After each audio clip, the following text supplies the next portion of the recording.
Salut à tous, c'est Camille. Bienvenue sur ma chaîne dédiée à l'économie domestique, au nettoyage et à la propreté de la maison. Restez avec moi pour des conseils pratiques et efficaces. Donc, au sujet de la vidéo. Dendrobium nobile, auteur Elena pour lecture 10 minutes. Publié le 28.12.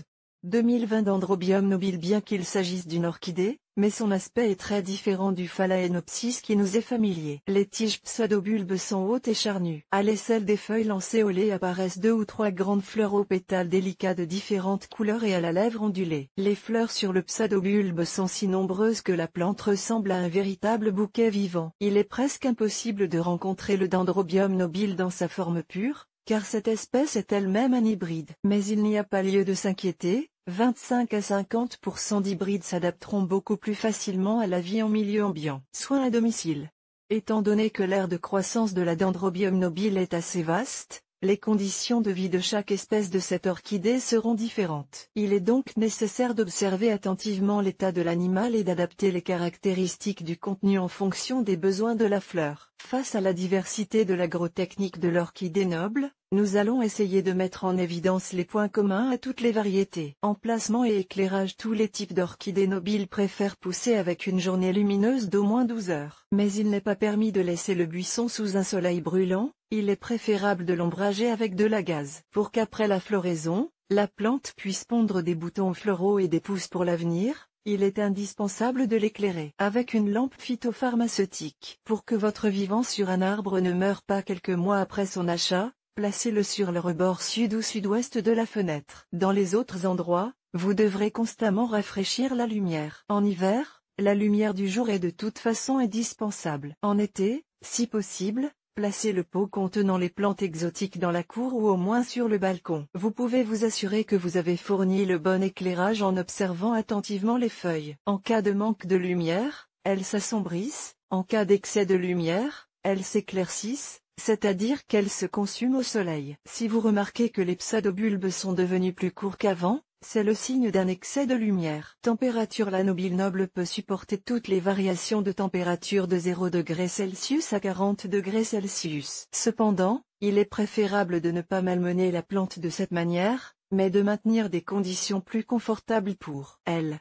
Plus 25 à en été, plus 12 à en hiver. Certaines espèces préfèrent plus 10 degrés en hiver. Même en été, la fleur doit être maintenue au frais la nuit, à plus 20 à. Dans des conditions trop chaudes, le processus de floraison sera entravé. Surveillez votre animal, s'il forme une masse verte, c'est qu'il est satisfait des conditions de température. L'arrosage. Les orchidées de cette espèce, comme toutes les autres plantes tropicales, ont besoin d'humidité. Mais comme elles ont tendance à accumuler une certaine quantité de liquide dans les pseudobulbes, attendez que le substrat se dessèche et arrosez-les à nouveau. Sinon, les racines risquent de pourrir. Veillez également à la température ambiante. Plus la maison est chaude, plus il faut humidifier les murs. Et lorsqu'il fait plus frais, les intervalles entre les arrosages doivent nécessairement augmenter. S'il s'agit d'une variété à feuilles persistantes, il faut arroser 2 fois moins en hiver qu'en été. S'il s'agit d'une variété à feuilles caduques, gardez le substrat pratiquement sec pendant la saison froide. L'arrosage doit se faire environ 2 à 3 fois par semaine en période de chaleur et 2 à 3 fois par mois en période de froid. L'arrosage doit se faire avec de l'eau tiède, en imitant une averse tropicale. Vous pouvez même donner une douche au noble nobile. Ceci est particulièrement indiqué avant la floraison du dendrobium. Après le bain du soir, n'oubliez pas de tremper l'aisselle des feuilles afin d'éliminer l'excès d'humidité. Humidité de l'air. Dans les conditions naturelles habituelles pour la plante, l'humidité de l'air dépasse généralement 60%. Il est donc nécessaire de veiller à une humidification maximale. En été, pulvérisez la fleur le matin et le soir. Dans la journée, il n'est pas souhaitable de le faire, car la lumière du soleil peut provoquer des brûlures sur les feuilles mouillées. En hiver, il n'est pas nécessaire de pulvériser le buisson lui-même. Il suffit de placer le pot sur un plateau avec du gravier, qui est constamment humidifié. Vous pouvez également recouvrir le mélange de terre dans le vase d'une couche de mousse. Le sol. Acheter un substrat prêt à l'emploi pour le Dendrobium nobile dans un magasin de fleurs. De la terre pour orchidées fera l'affaire. Vous pouvez utiliser un mélange pour plantes épiphytes. Si vous voulez faire votre propre mélange de terre, vous devrez vous procurer des ingrédients inhabituels. Ramassez l'écorce de pin, séchez-la un peu, faites-la bouillir 2 ou 3 fois puis hachez-la. Les morceaux doivent avoir une taille de 1 à 3 cm.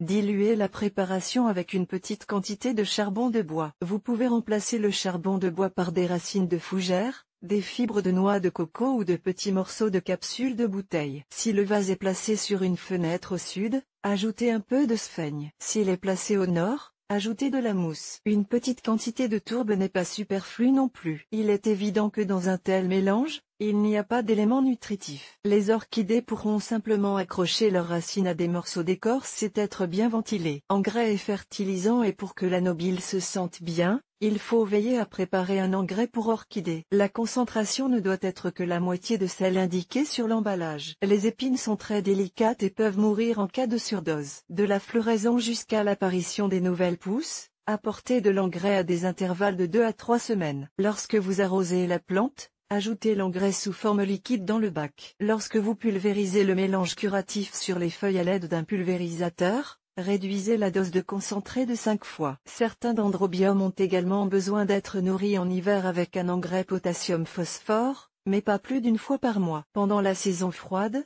appliquez de l'engrais azoté 2 fois par mois. Lorsque les bourgeons commencent à s'éveiller, il faut arrêter l'apport d'engrais azoté, sinon la pupille risque de ne pas fleurir. Et de consacrer tous ses efforts au développement des enfants. Rempotage après avoir acheté une orchidée nobile en bonne santé, qui se sent bien chez elle. Ne vous hâtez pas de la transplanter dans un nouveau lieu de résidence. Elle survivra 2 à 3 ans dans un vieux pot. Mais si vous remarquez que les racines sont devenues exiguës ou qu'elles sont malades, ou que la terre est croûteuse, procédez au repiquage. Choisissez un vase dont le diamètre ne dépasse pas de plus de 2 cm celui du vase précédent. Il est préférable qu'il soit plus large, mais pas plus profond. Il n'est pas nécessaire d'acheter un vase transparent, car les racines de cette espèce n'interviennent pas dans les processus de photosynthèse. Au fond, déposez quelques gros cailloux, puis une couche de drainage et seulement ensuite, ajoutez un substrat d'écorce de pin. N'utilisez pas d'argile expansée, il est préférable de prendre de gros morceaux d'écorce de pin. Il faut savoir qu'après la transplantation, le dendrobium tombera malade et ne fleurira pas l'année suivante. Pour donner à la fleur une chance de s'adapter à son nouvel environnement, rempotez-la immédiatement après la floraison. Remplissez l'ancien récipient d'eau, laissez-le tremper pendant un certain temps,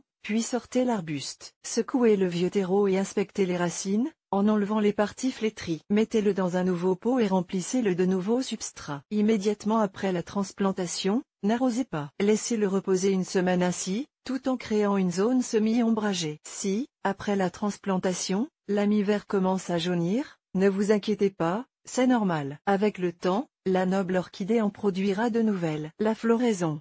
Selon la variété, le dendrobium nobile fleurit à différentes périodes de l'année. Après la floraison de l'orchidée, il ne faut pas s'empresser d'enlever les pseudobulbes qui ont commencé à jaunir. Les jeunes orchidées en croissance les utiliseront comme nourriture. Ce n'est qu'après un séchage complet que vous pouvez les couper, en saupoudrant les endroits abîmés de charbon de bois concassé. Ensuite, déplacez le vase dans un endroit plus frais. Réduisez progressivement l'arrosage, pour finalement l'arrêter complètement. Veillez à ne pas manquer le moment où la plante sort de son hibernation. Vous remarquerez que la plante s'est réveillée par l'apparition de bourgeons floraux dans les entrenœuds des pseudobulbes. Avec le temps, ils se transformeront en tiges florales. Il est temps d'exposer votre animal à la lumière du soleil. Il doit maintenant être exposé à une lumière vive. En même temps, il doit y avoir une différence de température d'au moins 5 degrés pendant la journée. Arrosez abondamment, nourrissez et attendez la floraison. À une température de plus 18 degrés Celsius, elle durera environ 2 à 3 mois. S'il fait plus chaud, elle fleurira au bout d'un mois. Ensuite, le feuillage commencera à se développer et de nouveaux enfants se formeront. La multiplication.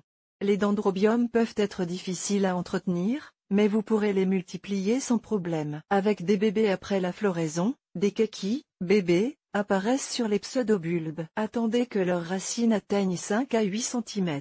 Vous pouvez alors les séparer. Séchez-les et, le lendemain, placez-les dans de l'écorce de pin déchiquetée. Donnez 14 heures de lumière aux jeunes plants. Elles devraient fleurir au bout de 2 ans. Par bouture, coupez le pseudobulbe fleuri en morceaux de 10 cm de long. Plantez les boutures dans une serre improvisée ou placez-les dans un sac de sphaigne et attachez-le. La pièce doit être lumineuse, chaude, humide et la plantation doit être constamment ventilée. Après environ 2 mois, des racines avec des feuilles apparaîtront. En divisant le buisson, si le vivant sur l'arbre a atteint 6 pseudobulbes, la plante peut être divisée en toute sécurité. Cette opération s'effectue lors de la transplantation. Coupez-la en plusieurs parties à l'aide d'un couteau stérile bien aiguisé. Enduisez les coupes fraîches de vernis de jardin. Plantez-les dans des vases séparés. Ces parties peuvent fleurir dès cette saison. Dans le cas extrême, la saison suivante. La procédure de multiplication peut être répétée ou plutôt tous les 4 ans. Maladies et parasites.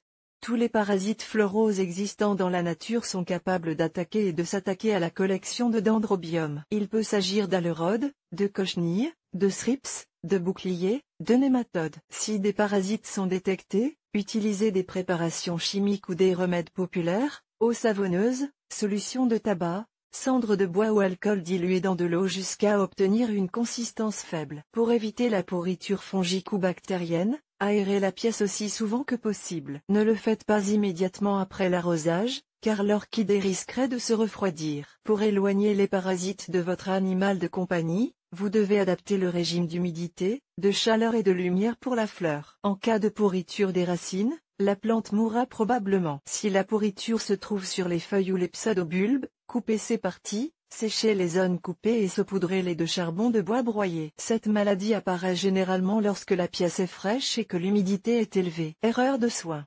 Si la vie sur l'arbre a mauvaise mine, cela signifie que vous n'y accordez pas assez d'attention, que vous ne répondez pas aux caprices d'une plante exotique. Jaunissement des feuilles.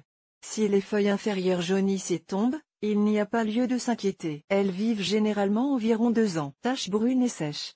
Elles apparaissent sur les feuilles brûlées par la lumière directe du soleil ou après avoir pulvérisé le buisson en plein jour.